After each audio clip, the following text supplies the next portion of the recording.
Hello students, welcome back to my channel. This is Sonam Sangwan, Assistant Professor in the Department of Economics, Government College for Women, Bhavani Kheda.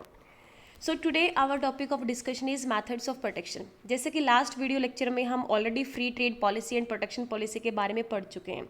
तो protection policy में क्या था कि government trade policy या commercial policy frame करने में intervene करती है, इंटरफेरेंस होती है गवर्नमेंट की. जो प्रोटेक्शन पॉलिसी क्या होती है, जिसमें डोमेस्टिक इंडस्ट्रीज़ को फॉरेन कंपटीशन से प्रोटेक्ट करने के लिए गवर्नमेंट पॉलिसी फ्रेम करती है, गवर्नमेंट ट्रेड के ऊपर कुछ रिस्ट्रिक्शंस इम्पोज करती है. और जो मेन एम होता है रिस्ट्रिक्शंस इम्पोज करने का, that is to curtail imports को कम करना. और इनफैक्ट इंपोर्ट्स भी कौन से, जो लो प्राइस्ड इंपोर्ट्स हैं उनको कम करना, सो दैट कि जो हमारी डोमेस्टिक इंडस्ट्रीज़ हैं जो हाई प्राइस्ड प्रोडक्ट्स को प्रोड्यूस कर रही है उनको इनकरेज किया जा सके प्रोडक्शन के लिए, उनको प्रोटेक्ट किया जा सके फॉरेन कंपटीशन से. तो बेसिकली आज के वीडियो लेक्चर में हम डिस्कस करने वाले हैं मेथड्स ऑफ प्रोटेक्शन, कि कौन कौन से ऐसे मेथड्स हैं, मेजर्स हैं जो एक गवर्नमेंट अडोप्ट करती है in order to protect domestic industries from foreign competition. अपनी डोमेस्टिक इंडस्ट्रीज़ को इनकरेज करने के लिए, फॉरेन कंपटीशन से उसको प्रोटेक्ट करने के लिए कौन कौन से ऐसे बैरियर्स हैं जो गवर्नमेंट एक ट्रेड के ऊपर इम्पोज कर सकती है, कौन कौन से ऐसे रिस्ट्रिक्शंस हैं, मेथड्स हैं जो गवर्नमेंट एक कमर्शियल पॉलिसी के अंदर अडोप्ट करती है. So first of all trade barriers.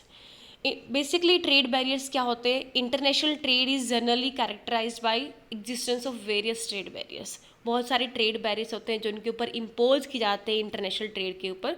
So basically trade barriers refers to the government policies and measures which obstruct the free flow of goods and services across national border.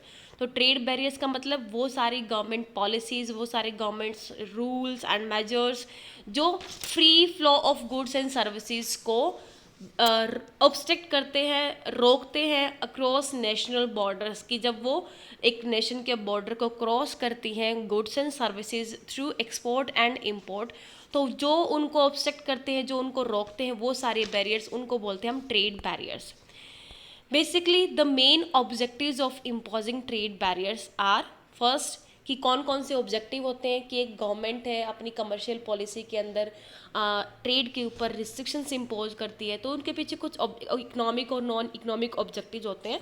तो कौन से होते हैं? First, to protect domestic industries from foreign competition. जो main objective होता है that is कि अपनी डोमेस्टिक इंडस्ट्रीज़ को फॉरेन कंपटीशन से प्रोटेक्ट करना, सो दैट कि वो इनकरेज हो सके, वो भी कंपटीशन के अंदर एग्जिस्ट कर सके. Next is to guard against dumping.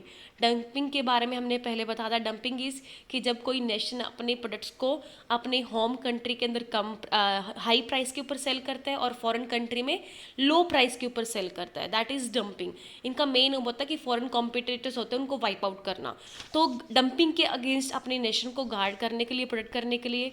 Next is to promote indigenous research and development, कि ताकि जो डोमेस्टिक इंडस्ट्रीज इनकरेज होंगी तो वो रिसर्च एंड डेवलपमेंट के एक्टिविटीज़ के अंदर इंडल्ज होंगी, पार्टिसिपेट करेंगी.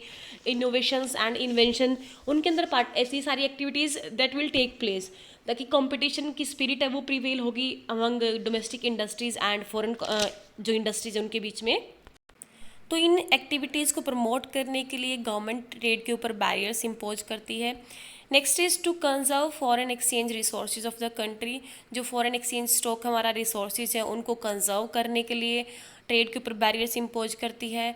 बैलेंस ऑफ पेमेंट पोजीशन को इम्प्रूव करने के लिए, मोर फेवरेबल बनाने के लिए. लास्ट हमने जो प्रोटेक्शन पॉलिसी के बारे में लास्ट वीडियो लेक्चर में डिस्कस किया था, तो उसमें हमने कुछ आर्ग्यूमेंट्स डिस्कस किए थे, आर्ग्यूमेंट्स जो फेवर में थी इन प्रोटेक्शन पॉलिसी. तो बस वही सभी ऑब्जेक्टिव है कि बैलेंस ऑफ पेमेंट पोजीशन है उसको वो इम्प्रूव हो जाती है, फेवरेबल हो जाती है. And to curb conspicuous consumption and mobilise revenue for the government. Consumption को कम करने के लिए एंड रेवेन्यू, गवर्नमेंट के लिए रेवेन्यू को इंक्रीज करने के लिए, बढ़ाने के लिए. तो ये सारे मेन ऑब्जेक्टिव हैं ट्रेड बैरियर्स के. So next is types of trade barriers, कि ट्रेड बैरियर्स कौन कौन से ऐसे मेथड्स हैं, कौन कौन से ऐसे बैरियर्स हैं जो एक गवर्नमेंट इम्पोज करती है रिस्ट्रिक्शंस के ऊपर. तो बेसिकली दो ग्रुप के अंदर हम डिवाइड करते हैं ट्रेड बैरियर्स को, tariff barrier and non tariff barrier. जो आज की वीडियो लेक्चर है उसके अंदर हमारा जो मेन कंसर्न रहेगा दैट इज़ टैरिफ बैरियर्स. हम नेक्स्ट वीडियो लेक्चर में नॉन टैरिफ बैरियर्स को डिस्कस करेंगे. तो first tariff barriers. Tariff barriers क्या होते हैं? First of all Tariff refers to the duties or taxes imposed on the export and import as well of any commodity as it crosses national border. कोई भी ऐसा tax या कोई भी ऐसी ड्यूटी, जैसे कि कस्टम ड्यूटी होती है, एक्साइज ड्यूटी होती है, तो कोई भी ऐसा टैक्स और ड्यूटी जो किसी भी कमोडिटी के एक्सपोर्ट एंड इंपोर्ट के ऊपर इम्पोज की जाती है, थोप दी जाती है as it crosses national border, जैसे ही वो नेशनल बॉर्डर को क्रॉस करती है, ठीक है, तो उसको बोलते हैं हम, उस टैक्स और उस ड्यूटी को बोलते हैं हम tariff. So tariff is a duty or tax that is imposed on export and import of any commodity as it crosses national border. Tariff is a very important instrument of trade protection. Trade protection policy है, उसका एक बहुत important instrument है, बहुत important component है, element है tariff. Generally regarded as less restrictive than other methods of protection like quantitative restriction, जैसे quotas वगैरह ये होते हैं, वो जो वॉल्यूम ऑफ ट्रेड को रिस्ट्रिक्ट करते हैं, तो इनके कंपैरेटिवली ये कम रिस्ट्रिक्टिव होता है tariff. Therefore, organizations like WTO, World Trade Organization, generally prefer tariff to non-tariff barriers. So हम next is classification of tariff barriers. Tariff barriers को हम क्लासीफाई करेंगे on the basis of origin and destination, on the basis of quantification of tariff. So on the basis of origin and destination of the goods crossing the national boundary, tariff may be classified into 3 main categories: export duties, import duties and transit duties. कि कहाँ से good का origin country कौन सी है, destined country कौन सी है, तो उनके बेसिस पे जब गुड्स नेशनल बाउंड्री को क्रॉस करती है तो उनके बेसिस पे हम गुड्स को टैरिफ को हम 3 कैटेगरी के अंदर डिवाइड कर रहे हैं: export duties, import duty and transit duty. तो सबसे पहले export duty. Export duty a tax imposed on a commodity originating from the duty levying country destined for some other country. कि एक्सपोर्ट ड्यूटी कब लगती है? जब जो कंट्री एक्सपोर्ट कर रही है अपने एक्सपोर्ट के ऊपर ड्यूटी इम्पोज करती है, ठीक है, originating from the duty levying country, यानी जो कंट्री ड्यूटी इम्पोज कर रही है वहाँ से उनका ओरिजिन कंट्री वो है, and destine for some other country, क्योंकि दूसरी कंट्री उसको इम्पोर्ट कर रही है. तो these are export duty. Import duty that is a tax impose in a commodity originating abroad. दूसरी कंट्री से हम इम्पोर्ट करते हैं जिन भी कमोडिटी को, जब उसके ऊपर हम टैक्स लगाते हैं इम्पोर्ट्स के ऊपर, तो उसको बोलते हैं हम import duties. Originating abroad and destined for the duty levying country. जिस कंट्री के अंदर का डेस्टिनेशन होता है, यानी जो कंट्री इंपोर्ट करती है वही कंट्री इसके ऊपर ड्यूटी इम्पोज करती है, तो उसको बोलते हैं import duties. And next is transit duties. A tax impose on a commodity crossing the national frontiers originating from and destined from other countries. Next is classification of tariff barriers on the basis of quantification. On the basis of quantification हम 3 main categories के अंदर classify करते हैं tariff barriers को: ad valorem duties, specific duty and compound duty. तो सबसे पहले ad valorem duties क्या होती है? Ad valorem duties that duties are levied as a fixed percentage of the value of the commodity imported and exported. जो भी commodity export या import की जाती है तो उसकी वैल्यू की एज अ फिक्स्ड परसेंटेज वो ड्यूटी लेवी की आती है. मान लो कि 100 रुपीज़ की कोई चीज़ है जो कोई कमोडिटी है, तो उसकी फिक्स परसेंटेज 10% 10 रुपीज़ उसकी duty as a duty export या इम्पोर्ट ड्यूटी वो इम्पोज की जाएगी. Next is specific duty. That duties are levied as a flat sum for physical unit. कि per unit of the commodity वो as a flat sum, कोई भी एक lump some money होती है, लम्प सम ड्यूटी होती है, यानी एज अ फ्लैट सम वो ड्यूटी इम्पोज की जाती है. एडवर्म में स्पेसिफिक एडवर्म ड्यूटी में क्या होता है? Fix percentage as a fix percentage of the value of the commodity impose की जाती है. और स्पेसिफिक ड्यूटी में as a flat sum per physical unit of the commodity जो भी एक्सपोर्ट इम्पोर्ट जाती है तो ऐसे इम्पोज की जाती है. And compound is that is mixture of ad valorem and specific. कि कुछ अमाउंट होगा जो कि परसेंटेज में होगा, percentage of the some percentage of the value of the commodity, and कुछ अमाउंट होगा जो कि as a sum of the per physical unit of the commodity. So these are the classification of tariff barriers on the basis of quantification and on the basis of origin and destination of the commodity exported and imported. Next is how tariff works. अब हम देखेंगे कि tariff कैसे work करता है. First of all this is X axis and Y axis हम ले रहे हैं. यहाँ पे एक्स एक्सिस के ऊपर क्वांटिटी ले रहे हैं, वाई एक्सिस के ऊपर प्राइस लेके आ रहे हैं. इसमें हम इस स्लाइड के अंदर हम क्या देखेंगे कि कोई भी कंट्री है जो टैरिफ इम्पोज करती है, तो टैरिफ इम्पोज करने से कैसे कमोडिटी का प्राइस इंक्रीज होता है, यानी उस कंट्री की इकोनॉमी पे कैसे इफेक्ट आता है. तो वो हम यहाँ पे डिस्कस करेंगे इस स्लाइड के अंदर। तो this is D1 demand, domestic demand curve, and this is supply curve SS1 domestic supply curve. अब in absence of free trade, जब इन एब्सेंस ऑफ ट्रेड कि जब ट्रेड नहीं होता है कंट्री या किसी दूसरी कंट्री के साथ, in that case domestically equilibrium कहाँ पे होता है, जहाँ पे domestic demand and domestic supply का दोनों इक्विलिब्रियम में होते हैं। Price is P2 and demand and supply यानी क्वांटिटी इज Q4। अब we assume that foreign supply curve is perfectly elastic at price P। हम अज्यूम करके चल रहे हैं कि जो फॉरेन सप्लाई कर्व है that is perfectly elastic at price P and represented by PF, this one, ठीक है, दिस वन। ये हम अज्यूम करके चल रहे हैं कि जो फॉरेन सप्लाई कर रहा है वो परफेक्टली इलास्टिक है, P प्राइस के ऊपर जितना चाहे वो सप्लाई, परफेक्टली इलास्टिक में जितना चाहे वो सप्लाई कर सकता है जो भी हमारा इंपोर्टेड आइटम होगा होम कंट्री का, तो दैट इज PF।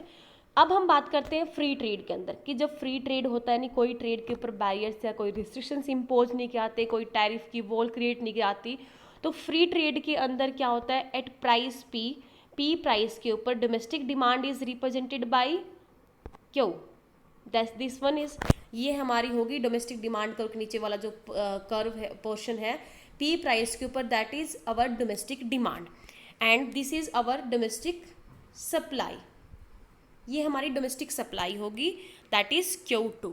यानी P प्राइस के ऊपर जब फ्री ट्रेड के अंदर दोनों कंट्रीज पार्टिसिपेट कर रही हैं, किसी तरह का कोई रिस्ट्रिक्शन नहीं है, तो होम कंट्री की हम बात करते हैं तो होम कंट्री के अंदर Q is domestic demand and Q2 is domestic supply. तो बीच का जो पोर्शन है नहीं Q2Q, ये वाला पोर्शन कहाँ से मेट करेंगे डिमांड का, हम बाय इंपोर्ट, क्योंकि हमारी डोमेस्टिक सप्लाई सिर्फ Q2 तक है और हमारी डिमांड है OQ, तो जो Q और Q2 है ये हमारे यहाँ रहेंगे इंपोर्ट्स, कि ये जो हमारी डिमांड है पब्लिक डिमांड, हमारी होम कंट्री की डिमांड है, तो उसको हम मीट करेंगे by with the help by imports, इतने हम इंपोर्ट्स करेंगे फॉरेन कंट्री से। नाउ वी अज्यूम दैट कि government imposes a tariff of P1 per unit of imports, कि per unit of imports government एक टैरिफ इम्पोज कर देती है, होम कंट्री की गवर्नमेंट एक टैरिफ इम्पोज कर देती है, that is P1 per unit of import, जिससे क्या होगा, प्राइस राइज हो जाता है, कहाँ, P से P1, यानी इतना टैरिफ गवर्नमेंट लगा देती है पर यूनिट, तो उससे क्या होगा, हमारे जो इम्पोर्टेड गुड्स हैं उनका प्राइस फॉर होम कंट्री वो इंक्रीज हो जाएगा, बढ़ जाएगा, कितना, P से P1 शिफ्ट हो जाएगा।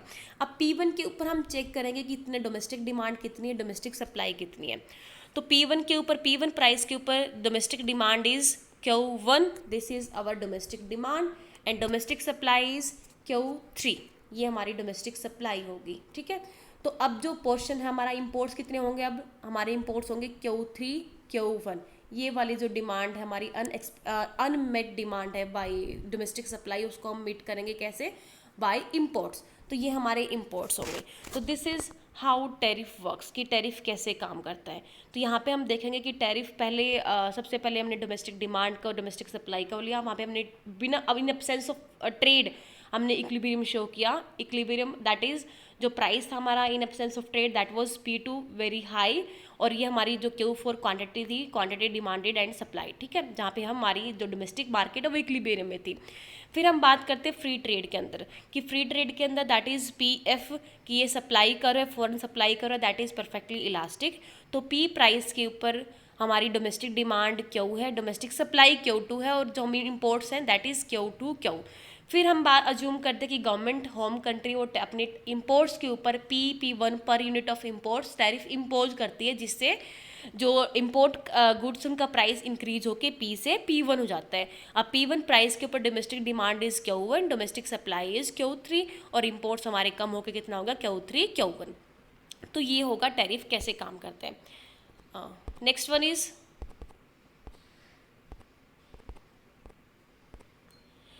Effects of tariff. अब टैरिफ के, अब यहाँ इस डायग्राम में हम देखेंगे कि टैरिफ के क्या क्या, कंजप्शन पे क्या इफेक्ट्स है, प्रोडक्शन पे क्या इफेक्ट है, गवर्नमेंट के रेवेन्यू पे क्या इफेक्ट है, तो ये सारे इफेक्ट्स को हम डिस्कस करेंगे इस स्लाइड के अंदर।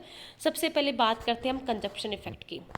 कंजप्शन क्या हुआ, consumption effect reduction in domestic consumption, कि टैरिफ इम्पोज करने से जो डोमेस्टिक कंजप्शन है वो कम हो गया, कितना कम हो गया, Q1, ये वाला दिस पोर्शन, क्यों, क्योंकि इन फ्री ट्रेड जब था तो हमारा डोमेस्टिक कंजप्शन था, दैट वाज ओ क्यू, ये हमारा डोमेस्टिक कंजप्शन था फ्री ट्रेड के टाइम पे, क्योंकि प्राइस पी था। फिर हमने टैरिफ इम्पोज किया तो उससे प्राइस हमारा बढ़ के पी से P1 हो गया, तो अब हमारा डोमेस्टिक कंजप्शन कितना हो गया, दिस वन, यानी ओ क्यू1। तो ये वाला हमारा गैप जो आया, ये हमारा यानी कंजप्शन है वो कम हो गई। तो दिस इज कंजप्शन इफेक्ट, कि ये जो डोमेस्टिक कंजप्शन है वो reduction in domestic consumption is equal to Q one. तो ये रहेगा हमारा consumption effect. Next is production effect. Production effect इसमें क्या हुआ, एक्सपेंशन इन डोमेस्टिक प्रोडक्शन, कि डोमेस्टिक प्रोडक्शन है वो इंक्रीज हुआ है, कि अब इन सेंस ऑफ टैरिफ से पहले क्या था, टैरिफ से पहले हमारी domestic supply was P price के ऊपर, दिस वन सॉरी, ये हमारी डोमेस्टिक सप्लाई थी, दिस वन ओ क्यू2। लेकिन आफ्टर टैरिफ इम्पोज करने के बाद P1 प्राइस के ऊपर आप चेक करेंगे डोमेस्टिक सप्लाई इज ओ क्यू3। तो ये जो गैप है, दिस वन क्यू2 क्यू3 यानी EB, ये है एक्सपेंशन इन डोमेस्टिक प्रोडक्शन, के डोमेस्टिक प्रोडक्शन हमारा इंक्रीज हो गया है after imposing tariff on imports. तो this is production effect. Next is trade effect, यानी इंपोर्ट्स जो हमारे थे, इंपोर्ट्स हमारे कम हुए हैं या ज़्यादा हुए हैं। बेसिकली टैरिफ इम्पोज करने के बाद इंपोर्ट्स रिड्यूस हो जाते हैं, तो कितना इंपोर्ट्स में कितनी क्वांटिटी इंपोर्ट्स की कम हुई है वो चेक करते हैं यहाँ पे, कि जब टैरिफ नहीं था तो हमारे इंपोर्ट्स थे ये दिस वन, कि domestic demand and domestic supply में जितना गैप था क्यू दिस वन, ये हमारे इंपोर्ट्स थे, क्यू2 क्यू1, ये हम इंपोर्ट्स कर रहे थे क्यू2 ठीक है। लेकिन उसके बाद जब टैरिफ इम्पोज हुआ, टैरिफ इम्पोज होने के बाद, टैरिफ के बाद हमारे इंपोर्ट्स कम होके हो गए क्यू3, दिस वन, ये वाला जो गैप है ये हमारे इंपोर्ट्स क्यू3 क्यू1। तो जो रिडक्शन हुआ इंपोर्ट्स के अंदर, दैट इज EB ये वाला पोर्शन एंड CF ये वाला पोर्शन, क्यू2 क्यू3 प्लस क्यू2 क्यू1, ये हमारे इंपोर्ट्स हैं जो कम हो गए after imposing tariff BE plus CF। तो this is trade effect. Next is revenue effect. Revenue जो गवर्नमेंट के पास जाएगा वो इन टर्म्स ऑफ टैरिफ जाएगा, जो गवर्नमेंट इंपोर्ट्स पे टैरिफ इम्पोज करती है तो वो गवर्नमेंट के लिए रेवेन्यू कलेक्ट करता है। तो टैरिफ था हमारा P1 per unit of import, तो अब हम कितने इंपोर्ट्स, हम कितना यूनिट्स ऑफ इंपोर्ट, कितनी क्वांटिटी हम इंपोर्ट्स करते हैं, तो उनके ऊपर टोटल जो टैरिफ होगा वो रेवेन्यू होगा गवर्नमेंट के लिए। तो अभी हम आफ्टर इम्पोजिंग टैरिफ हम जो इंपोर्ट्स कर रहे थे जो quantity, that was Q1 Q3 ये वाला इंपोर्ट्स था। अब हम पर यूनिट ऑफ जो इंपोर्ट्स पे टैरिफ जो इम्पोज किया है, दैट वाज AB यानी P1 यानी दिस वन, तो ये जो हमारा होगा ABCF1 ये वाला पोर्शन होगा रेवेन्यू फॉर गवर्नमेंट। तो this is revenue effect ABCF1। Next is consumer surplus and producer surplus की बात करते हैं। कंज्यूमर सरप्लस इज कि एक कंज्यूमर जो किसी कमोडिटी के लिए जितना प्राइस पे करने के लिए विलिंग है और जितना एक्चुअल प्राइस पे करता है, उन दोनों का डिफरेंस हम कहते हैं कंज्यूमर सरप्लस, उपभोक्ता की बचत। इसको हम ग्राफिकली मेजर कैसे करते हैं, the area under the demand curve and above the going price, जो प्राइस से ऊपर का curve area and demand curve से नीचे का एरिया, उसको हम कंज्यूमर सरप्लस ग्राफिकली मेजर करते हैं। तो under free trade consumer surplus थी हमारी, यानी एरिया हमें देखेंगे कि प्राइस से ऊपर वाला एरिया एंड डिमांड कर्व से नीचे वाला एरिया। तो फ्री ट्रेड के अंदर जो कंज्यूमर सरप्लस थी, यानी जो प्राइस क्या था, ऑनगोइंग प्राइस P था, तो P से ऊपर वाला एरिया एंड डिमांड कर्व से नीचे वाला एरिया, तो ये हमारा था DFP। तो ये हमारा कंज्यूमर सरप्लस था under free trade.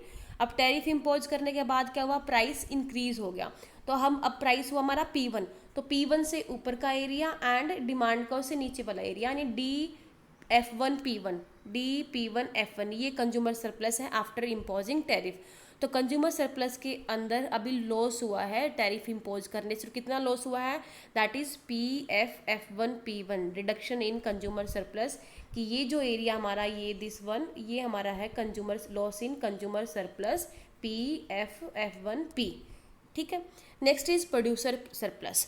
Producer surplus is measured by the area below the price curve, below the price line and above the supply curve, supply से ऊपर वाला area and below the price line, उसको हम graphically ऐसे हम producer surplus को major करते हैं।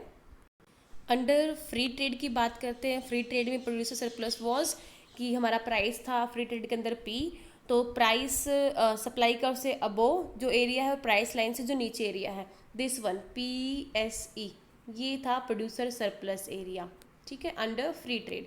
अब उसके बाद आफ्टर टैरिफ इम्पोज करने के बाद प्राइस था P1 से नीचे वाला एरिया एंड सप्लाई कर्व से ऊपर वाला, तो दिस वन P1AES, ये है हमारा आफ्टर टैरिफ P1AES, तो ये था प्रोड्यूसर सरप्लस। तो अब टैरिफ इम्पोज करने के बाद प्रोड्यूसर सरप्लस के अंदर गेन हुआ है, यानी प्रोड्यूसर सरप्लस इंक्रीज हुई है बाय द अमाउंट कितना, तो ये बीच वाला एरिया है दिस वन, ये P1AEP, P1AE, तो ये है gain in producer surplus.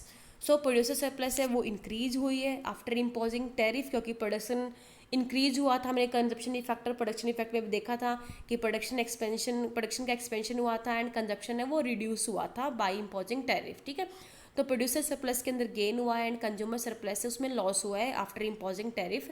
Next is deadweight loss, net loss. जो नेट लॉस हुआ है वेलफेयर के अंदर after imposing tariff, that is area ABE and area CF, जो दो ट्रायंगल हमारे देख रहे हैं यहाँ पे CFF1 एंड एरिया ABE, ये हमारा है net loss, that is the cost of tariff. क्योंकि इसमें से जो टोटल लॉस हुआ है, कंज्यूमर सरप्लस का टोटल लॉस हुआ है, उसमें से कुछ पोर्शन है जो गवर्नमेंट के पास इन फॉर्म्स ऑफ रेवेन्यू चला जाता है, कुछ पोर्शन है जो एज अ प्रोड्यूसर सरप्लस वो उसको रीडिस्ट्रीब्यूट हुआ है। लेकिन ये जो दो एरिया है ABE एंड CFF1 दोनों ट्रायंगल एरिया है, दैट इज़ नेट लॉस, ना तो प्रोड्यूसर के पास गया है ना ही वो गवर्नमेंट के पास एज ए रेवेन्यू गया।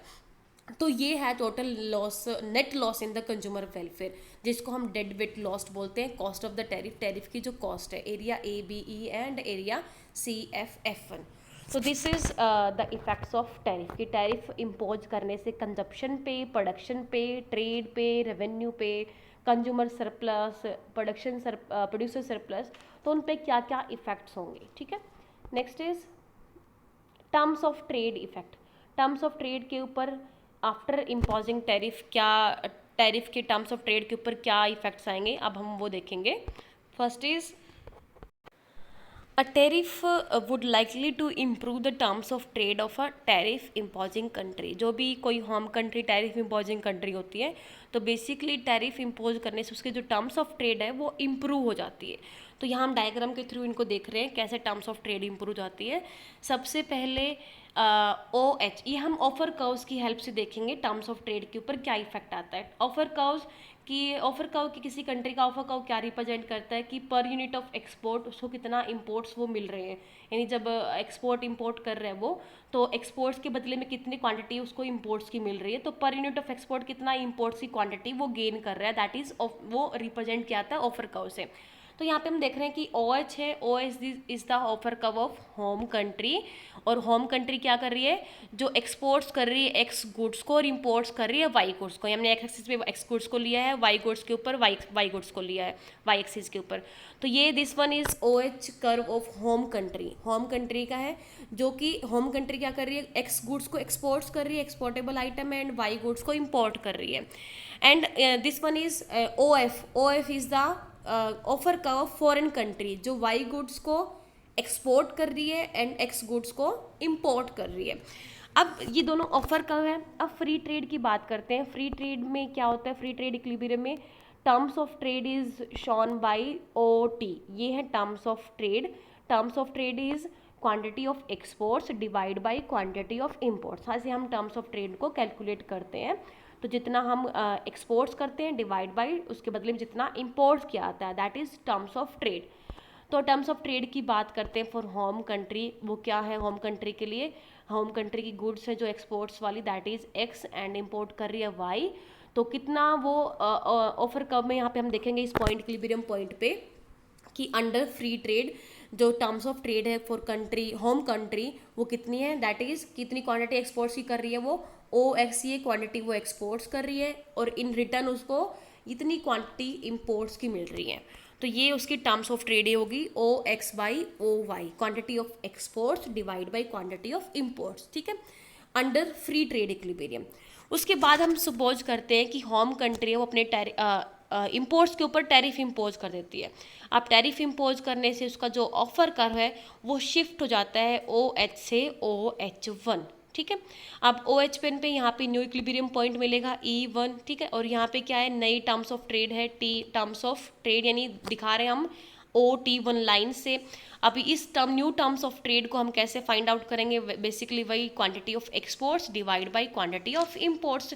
तो यहाँ पे जो टर्म्स ऑफ ट्रेड होंगी न्यू इक्विलिब्रियम पॉइंट पे, that is OX1 divide by OY1।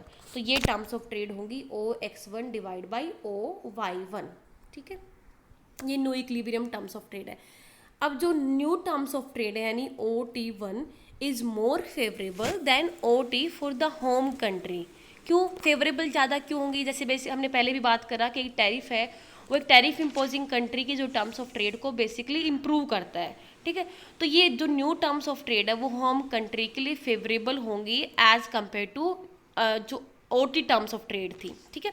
क्यों, क्योंकि now the home country is getting a large quantity of imports for a given quantity of its exports, कि for a given quantity of exports अगर वो पहले जितना भी exports करे तो अब उसको नई टर्म्स ऑफ ट्रेड के ऊपर उसको एज कम्पेयर टू जो पहले उसको क्वांटिटी मिल रही थी इम्पोर्ट्स की, उसको अब ज़्यादा इम्पोर्ट्स मिल रहा है अपने एक्सपोर्ट्स के बदले में।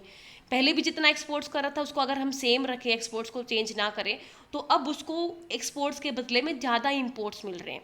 तो बेसिकली टर्म्स ऑफ ट्रेड उसके फेवर में हो जाएंगे। यू कैन सी हेयर कि OX1 डिवाइड बाई जो नई टर्म्स ऑफ ट्रेड है OX1 divide by OY1 is less than OX by OY, यानी उसके जो इम्पोर्ट्स हैं, यहाँ पे ऊपर एक्सपोर्ट्स हैं OX1 एंड OY ने इम्पोर्ट्स, तो उसके एक्सपोर्ट्स हैं वो अब कम है, यानी इम्पोर्ट्स यानी कि जो वैल्यू है वो कम हो गई है एक्सपोर्ट्स बाई इम्पोर्ट्स की, यानी उसको इम्पोर्ट्स अब ज़्यादा मिल रहे हैं as compare to OX by OY जो टर्म्स ऑफ ट्रेड थी उसके कंपैरेटिवली, ठीक है। तो टर्म्स ऑफ ट्रेड है वो किसी भी कंट्री की टैरिफ इम्पोजिंग कंट्री की जो टर्म्स ऑफ ट्रेड है वो इम्प्रूव हो जाती है by after tariff.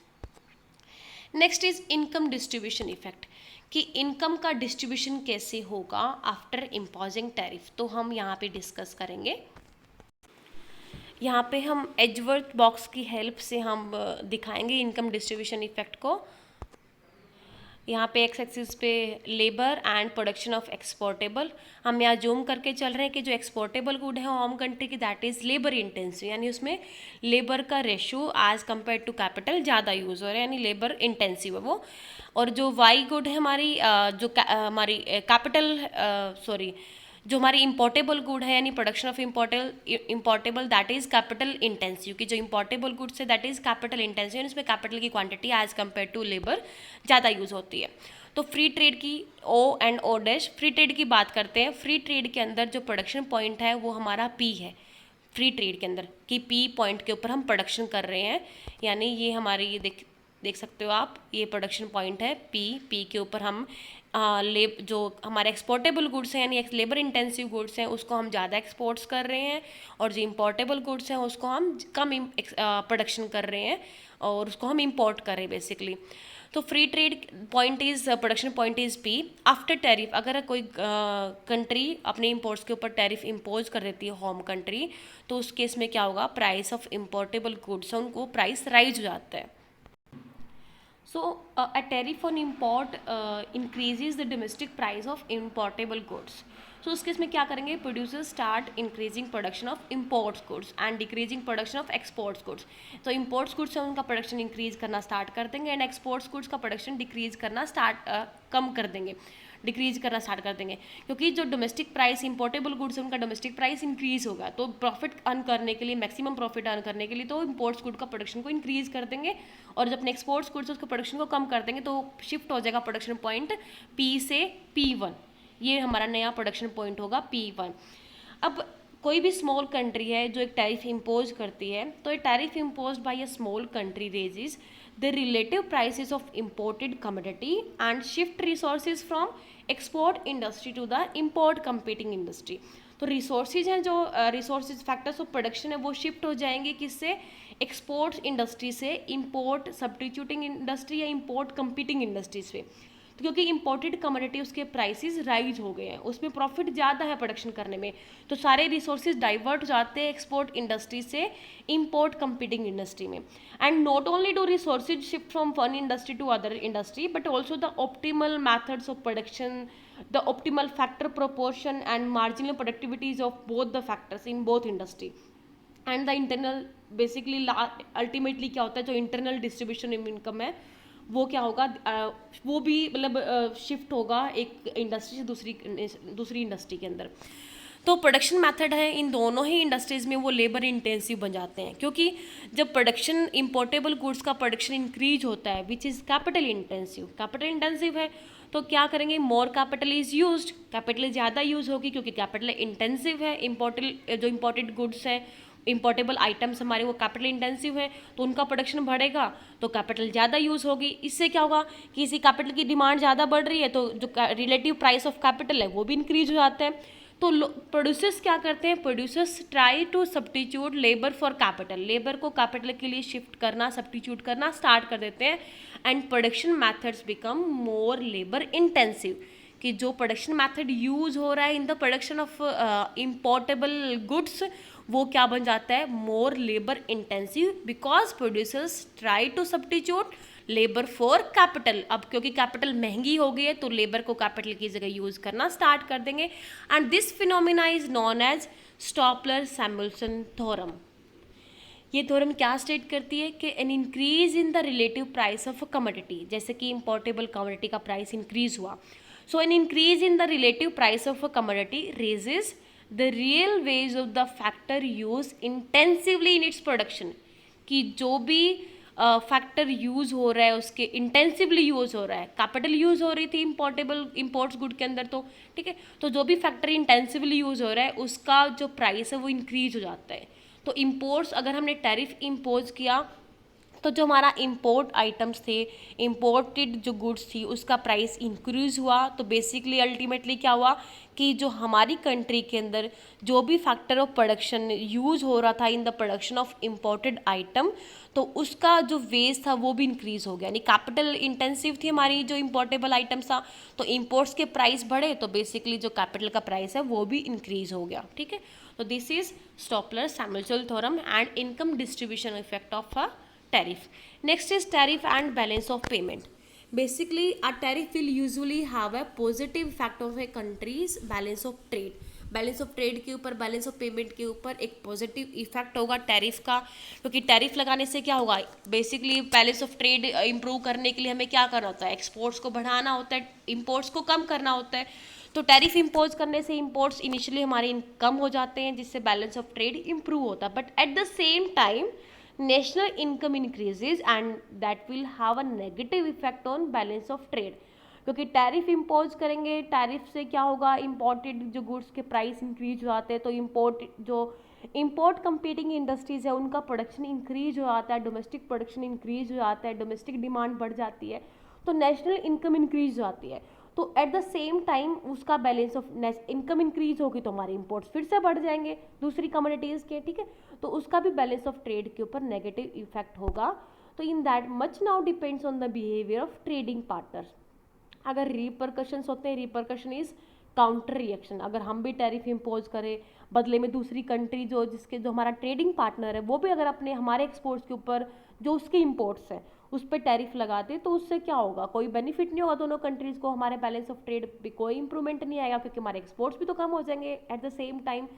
So if repercussions are small and no retaliation नहीं होता है, अगर काउंटर रिएक्शन नहीं होता है ट्रेडिंग पार्टनर की साइड से, तो ट्रेड बैलेंस इंप्रूव हो जाता है. लेकिन अगर इंपोर्ट्स हमारे इंक्रीज हो आते हैं नेशनल इनकम इंक्रीज होने की वजह से एंड फॉरेन जो रिटेलिएशन है, रिपरकशंस है वो भी ग्रेट है, तो जो टेम्प्रेरी इंप्रूवमेंट आता है हमारा बैलेंस ऑफ ट्रेड में दैट में be disturb.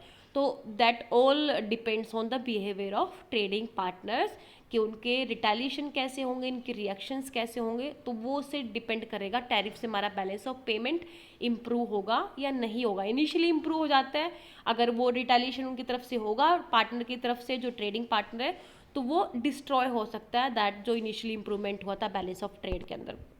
Next is tariff and national income, कि टैरिफ का नेशनल इनकम पे क्या इफेक्ट आएगा. बेसिकली टैरिफ इम्पोज करने से क्या होगा, जो इंटरनेशनल गुड्स से डिमांड स्विच होके होम गुड्स की डिमांड बढ़ जाए, क्योंकि इंपोर्टेड गुड्स उनका प्राइस इंक्रीज हो गया, तो बेसिकली जो डोमेस्टिक गुड्स है उनके लिए डिमांड इंक्रीज हो जाती है, ठीक है। With in export schedule x, export schedule S है हमारा, इम्पोर्ट शेड्यूल एम है, तो न हमारे इंपोर्ट्स कम हो गए हैं, क्योंकि टैरिफ लगाने के बाद इंपोर्ट्स कम होने के बाद जो इंपोर्ट शेड्यूल है वो शिफ्ट होके कहाँ हो गया, एम से एम डैश। तो उस बेसिकली हमारी जो नेशनल इनकम है वो क्या हुई, इंक्रीज होके फर्स्ट ऑफ जो इनिशियली हमारी नेशनल इनकम थी वाई, जहाँ पे एक्स और एम इक्विलिब्रियम में है, अब नेशनल इनकम इंक्रीज होगी after imposing tariff O Y से ओ वाई डैश, ठीक है। तो because of tariff import reduce to M dash and national income increases from Y to Y dash. Tariff and employment, अब employment के ऊपर क्या effect आएगा टैरिफ का, क्योंकि नेशनल इनकम जैसे लास्ट हमने देखा डायग्राम में, नेशनल इनकम इंक्रीज हो जाती है वाई से Y dash due to tariff, तो अनएम्प्लॉयमेंट डिक्रीज हो जाता है। द यूज ऑफ टैरिफ, क्योंकि नेशनल इनकम इंक्रीज होगी, बेसिकली प्रोडक्शन इंक्रीज हो रहा है, आपका नेशनल आउटपुट इंक्रीज हो रहा है, तो बेसिकली एम्प्लॉयमेंट अपॉर्चुनिटी है वो भी जनरेट हो रही है, तो अनएम्प्लॉयमेंट भी कम हो रहा है। So use of tariff for decreasing unemployment is called beggar thy neighbor policy, but this is feasible only if there is no retaliation on the part of trading partner. This is possible only when जब trading partner कोई भी retaliation नहीं करता है, वो भी कोई tariff impose नहीं करता है हमारे एक्सपोर्ट्स के ऊपर, उसकी साइड से कोई रिपरकशंस नहीं होते हैं, तभी कंट्रीज जो होम कंट्री है उसके लिए जो एम्प्लॉयमेंट अपॉर्चुनिटी है वो जनरेट हो सकती है, यानी अनएम्प्लॉयमेंट है कम हो सकता है। If both the countries experience unemployment then tariff by one country, यानी टैरिफ कोई कंट्री अगर टैरिफ लगाती है और दूसरी कंट्री रिटेलिएशन करती है, रिवेंज लेती है, तो no one would get benefit from the जो हमने टैरिफ इंक्रीज किया उससे कोई भी बेनिफिट नहीं होगा। If a country levying tariff has an employment, जो कंट्री एक टैरिफ लगाती है उसी में अनएम्प्लॉयमेंट है, तो उसका जो रियल टर्म्स है उसके ऊपर पॉजिटिव इफेक्ट आएगा, और मॉनेटरी टर्म्स के ऊपर अगर नो रिटेलिएशन कोई रिटेलिएशन नहीं होता है तो अनएम्प्लॉयमेंट इंक्रीज हो जाएगा basically. So these were the effects of tariff.